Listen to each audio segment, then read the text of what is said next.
Next up on the 2018 animation train is a big one, and this one recently found its way into 2018. Pixar's The Incredibles 2. Originally slated for June 21st, 2019, it played musical chairs with Toy Story 4, and is now opening June 15th, 2018, and we couldn't be any more excited. And the reason they moved it, I think, was because Brad Bird, writer, director, and creator of this whole series, he is an extremely fast problem solver, and I think he learned that from his days on The Simpsons back in the early 90s. He knows how to solve story problems. He's a lot like Walt Disney, where he sees a problem, he doesn't, he doesn't dither, he doesn't wait around, he's not indecisive. He just, if it's not working, cut it. Like that. He doesn't hesitate, even if it's a scene that's very, very interesting or intriguing. One that you look at and you say to yourself, gee, they should have kept that in the movie. If you look at the Incredibles deleted scenes, there's a lot of great ideas there, but when you watch the movie itself, it's near perfect. I mean, it wouldn't have needed those scenes. And that's probably what Brad Bird was thinking when he had those scenes cut. He probably felt, this is really good stuff, but it doesn't work. Snip it. Another director would be indecisive. Another director would be like, let's see if we can keep it, or let's, try to work it into the story some way or another. Brad just cuts it, just like Walt with the soup eating sequence from Snow White and the Seven Dwarfs. No matter how good it was, no matter how far it got into production, snip it. Bye-bye. That's the way Brad Bird works, and it doesn't surprise me that The Incredibles 2 surged ahead. Other people assume that Toy Story 4 is facing major, major story issues, but I think it has more to do with Brad Bird's way of working than it has to do with Toy Story 4. And Toy Story 4 is actually the Pixar film that I'm looking forward to the least. But that doesn't mean that I think it'll suck. I am not ruling out the possibility of it being a great, if not excellent movie and a worthy follow-up of the Toy Story trilogy. But Toy Story 4 is not opening till mid-2019. This isn't about Toy Story 4, this is about Incredibles 2. I've already talked in great detail about Incredibles 2 in another Ramble. It's just, it has so much potential. The world of supers that they set up in the first one, and the alternate timeline, I think it's an alternate timeline. The Incredibles is set in a world where the 60s aesthetic and the whole space age sort of wonder stuck and kept going into modern times, or things progressed a little differently in the world of the Incredibles.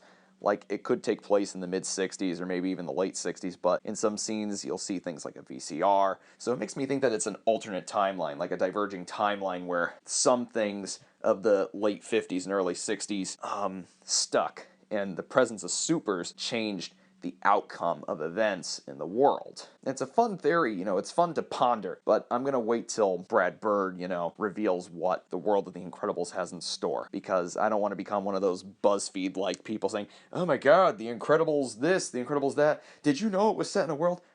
But from what I can see, the Incredibles is set in this world where the 60s played out a little differently, if not radically different.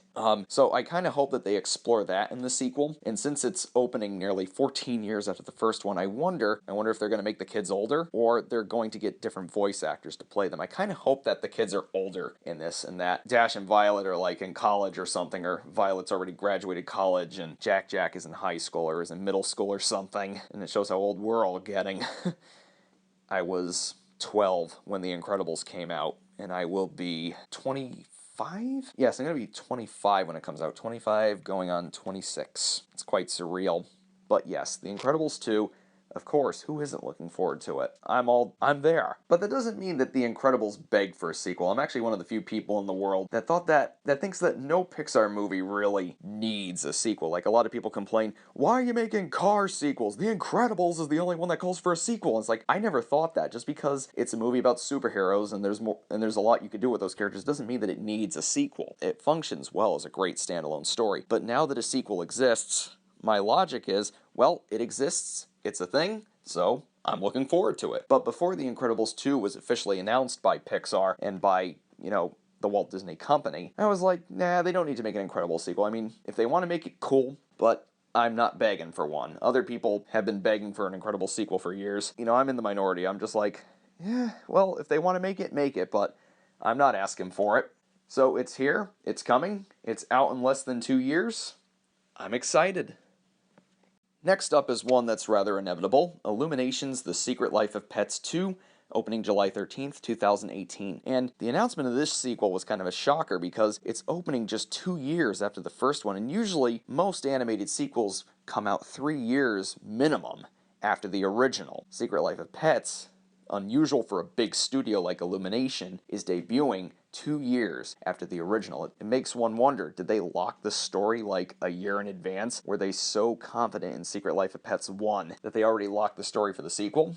Supposedly, Illumination's way of working is this. A single frame is not animated until the story is locked. They don't make any last-minute changes, they don't make any mid-production changes to their movies, which also partially explains why their budgets are around $70 million. Their animation looks very crisp, but the budgets are like much lower than Pixar's or Disney Animations or DreamWorks' current budgets. That's because, you'd be surprised, development alone on an animated feature can cost a lot of money. And if you're making mid-production and 11th hour changes to movies, you're only adding to the budget. You're making the budget balloon.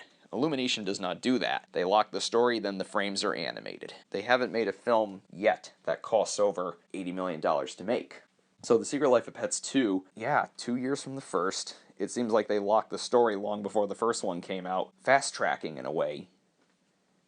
But I actually didn't see The Secret Life of Pets. The parts of it that I saw, I was a little impressed. I was like, this is kind of funny. It looks better than the usual Illumination fluff. It's not like all Minions and Lorax, and I like the first Despicable Me a lot. Hopefully when I get around to seeing Secret Life of Pets, it's like the first Despicable Me, where it's actually pretty good, even if it's harmless and doesn't reinvent the animation wheel. Look at how it's doing at the box office. It's grossed about $850 or $860 million worldwide. That's wonderful for a movie that's not based on any pre-existing IP. No different from Zootopia making $1 billion. This has been a year where most original animation has been awarded. Unfortunately, Kubo and the Two Strings didn't do as well at the box office, and that was a great original animated movie. But Secret Life of Pets shows just how Chris Meledandri and all them at Illumination have a real knack for hit making, and it also shows how great Universal is at marketing animated movies, which is why I'm very happy that DreamWorks movies are now going to be released by Universal. Fox marketing has been doing DreamWorks a complete disservice, whereas Universal, they're cranking out hits with Illumination, so hopefully Universal brings some box office power back to DreamWorks stuff. Okay, so following The Secret Life of Pets 2, right now, because nothing is scheduled for the rest of July or August, Warner Animation's S.C.O.O.B, and as you guessed, it's a new Scooby-Doo movie. And this movie is going to launch a Hanna-Barbera cinematic universe. Now, before you cringe, Hanna-Barbera was doing shared universes before it was cool. The Flintstones meet the Jetsons, anyone? There are multiple cartoons of theirs where they all crossed over. So Hanna-Barbera has been crossing over their characters for years. And I think this is a shared universe that makes sense because the Hanna-Barbera universe, of course, being cartoony and fun, of course it's not going to take itself hyper seriously. I think one of the biggest problems with a lot of the Marvel Cinematic Universe imitators is that they're taking it way too seriously. I hear announcements for things like a Robin Hood shared universe, and it's like, really? You're going to make a Robin Hood movie and you're going to make like spin-off movies about Prince John, each one of his merry men, it's like, really? But Hanna-Barbera makes sense because Hanna-Barbera has been doing it since the 60s, and it's going to be done in a tongue-in-cheek manner. It's gonna be irreverent. It's gonna be fun, like the Lego movie. I remember one of my first Hanna-Barbera crossovers was actually the Johnny Bravo Scooby-Doo crossover, and I was like, wait a minute, why is Scooby-Doo... Here's like 6-year-old me, and I'm watching it, and I'm like, why Scooby-Doo and Johnny Bravo in the same cartoon? And it was like kind of cool, but kind of confusing at first, because at the time, 6-year-old me, didn't really use the internet. I didn't know that both were Hanna-Barbera until I saw the closing logo at the end. But very interesting nonetheless. And here's the thing, it's Warner Animation Group. Warner Animation Group has given us the Lego movie, and the Lego movie, made fun of a lot of Hollywood conventions, a lot of modern Hollywood conventions. So with that kind of, spark, they could really parody the shared universe, the whole thing. And it could be like a big mockery of all the competitors, all the imitators of Marvel. That is, if they do it. It seems like it has a promising team behind it. And I can only wonder what they're going to do with Scooby-Doo, because there's so much that has been done with Scooby-Doo. There's so many incarnations of the Great Dane. It's like, what's something new that they can do with Scooby-Doo? I hear a lot of good things about Scooby-Doo Mystery Incorporated, which was an incarnation that aired a few years ago, but Cartoon Network for some reason pulled it. And they said that was a great irreverence. Sometimes I'm just going by what I've heard because I've never seen any episodes. I've heard that it even got dark a few times, and then it got meta in other episodes. So maybe if they go that route, it could be a great movie, because we don't want the messes that were the live-action Scooby-Doo movies. We want a Scooby-Doo movie that honors the show, but also does something cool with it, something new, something that keeps the canine relevant. I mean, it's amazing how, how far Scooby-Doo has gotten. Most other cartoons from the 50s, 60s, heck, even the 90s haven't lasted as long as Scooby-Doo has. Scooby-Doo has a certain, thing to it that people like, and that's probably why it stays alive. So, yeah, hopefully they do something very interesting with Scoob. Warner Animation Group is a studio that I'm keeping my eye on because they showed a lot of potential with the Lego movie and with Storks, and Lego Batman movie and Lego Ninjago look very good too, which sounds shocking at first, but the more I see of those, the more fun they look. It seems like they're turning some animated movie conventions on their heads as well. That sort of idea that, it's kind of making fun of the way the industry's going in some ways. So hopefully S.C.O.O.B has a lot up its sleeve. There's so much that they can make fun of there. They can make fun of cartoons of the 60s. They can make fun of the way the Saturday morning cartoon industry was back then. They can make fun of nostalgia for classic characters. They can make fun of the animation industry today. There's a lot of things that they could parody. They could parody Hanna-Barbera's vast library of shows, even before they get around to making movies based on all the other Hanna-Barbera properties. The Flintstones animated movie is in the works at Warner Animation Group alongside a Jetsons animated movie. So it makes me wonder, are they going to do like a Help, It's the Hair Bears Bunch movie? Or are they going to do a Jabberjaw movie? Are they going to do, I don't know, like Quick Draw McGraw? You can do Huckleberry Hound. There's so many shows. They can even work off of the early 90s Cartoon Network shows, because they made those before it turned into Cartoon Network Studios. So they could probably make a Dexter's Lab movie if they wanted to, or a Johnny Bravo movie, or something like that. But yeah, S.C.O.O.B